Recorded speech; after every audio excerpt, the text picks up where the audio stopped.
भोपाल 26 अक्टूबर PIB Bhopal द्वारा नगर पालिका निगम भोपाल के सहयोग से एक दशक स्वच्छता के स्वच्छ भोपाल के लिए विशेष पहल विषय पर शुक्रवार को भोपाल में आयोजित एक दिवसीय मीडिया कार्यशाला वार्तालाप को संबोधित करते हुए नगर निगम आयुक्त हरेंद्र नारायण ने एक पावर पॉइंट प्रेजेंटेशन के माध्यम से स्वच्छ भारत मिशन के तहत भोपाल नगर निगम द्वारा किए जा रहे प्रयासों से पत्रकारों को रूबरू कराया। कार्यशाला के दौरान स्वच्छता के क्षेत्र में उल्लेखनीय कार्य करने वाली संस्थाओं की महिलाओं और प्रतिनिधियों को सम्मानित किया गया। बटा हुआ है, आप लोगों को पता है। नेक्स्ट, टोटल हमारा जो स्वच्छता के क्षेत्र में हम जो प्रोसेसिंग करते हैं उसकी कैपेसिटी की मैं बात करूंगा तो 2014 में लगभग 615 टन पर डे का कचरा गार्बेज घरों से उत्सर्जित होता था और उसको हम पूरे गार्बेज को हम एक भानपुर जो साइट थी वहां पर हम उसको डंप करते थे, जिसको भी बाद में रिमीडिएट भी कर दिया गया है और अब वो आपने अभी आगे भी देखेंगे हम। तो उसके बाद आज की डेट में 2024 में पर डे जो ऑलमोस्ट गार्बेज निकलने की जो क्षमता है वो 850 टन है जो घरों से निकलता है। इसका हमारे पास अलग अलग प्रोसेसिंग जो क्षमता की अगर हम बात करें 850 टन निकलता है, लेकिन हमारे पास जो क्षमता है वो गीला कचरा को प्रोसेस करने का 455 टन पर डे का क्षमता है। सूखा कचरे के लिए 515 टन पर डे की हमारी क्षमता है। इसी तरह से घरेलू हानिकारक अपशिष्ट जो गार्बेज होता है उसके लिए हमारे पास हैजार्डस वेस्ट जिसे कहते हैं उसके लिए पैक्ट है, जिसके तहत हम वहाँ पे अपना इस कचरे को भेजते हैं, वहाँ पे वो प्रोसेसिंग होता है। और जो सैनिटरी वेस्ट होता है घरों से जो निकलता है उसके लिए हम मंडी में उसको प्रोसेसिंग के लिए भेजते हैं।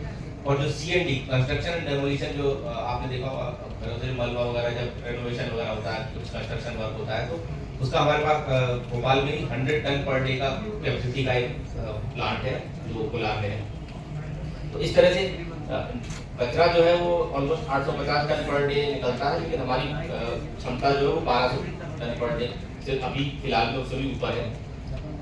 इसके अभी जो प्रोसेसिंग होती है हमारी गीले और सूखे की अलग अलग प्रोसेसिंग होती है।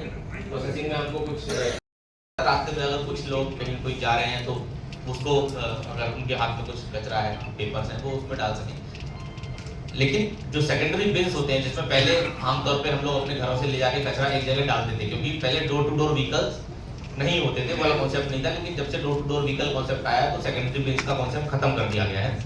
तो 2020 में टोटल जो डोर टू डोर व्हीकल्स थे वो 451 थे, आज की डेट में 662 है। उसमें से 150 CNG वाहन यहाँ पर लिखे हुए, पर इनफैक्ट ये 250 हो गए हैं अब। उसके अलावा क्योंकि अभी 2 अक्टूबर को 125 नए जोड़े गए हैं। गार्बेज ट्रांसफर स्टेशन के जो कैप्सूल्स हैं जो आपने देखे होंगे सिलिंड्रिकल टाइप के कैप्सूल्स, ट्रांसफर स्टेशन पहले 6 थे, अब टोटल 17 हो गए हैं और उसमें 5 नए अभी जोड़े गए हैं इसी महीने में।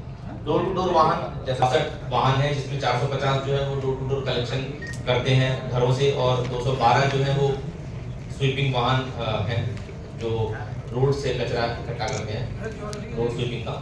सभी में GPS और RFID भी लगा हुआ है, कौन सा वाहन कितने किलोमीटर चला उस दिन, अपने रूट पे ठीक से चला या नहीं चला, या उसने उस दिन कितने ट्रिप लगाए, इसकी जानकारी हमको इससे मिल जाती है। और ये ICCC सेंटर है, integrated control and command centre, smart city office में है। वहाँ पे हम इसका पूरा मॉनिटरिंग करते हैं और अपने निर्धारित रूट पे चले ये वहाँ से ही हम देखते हैं।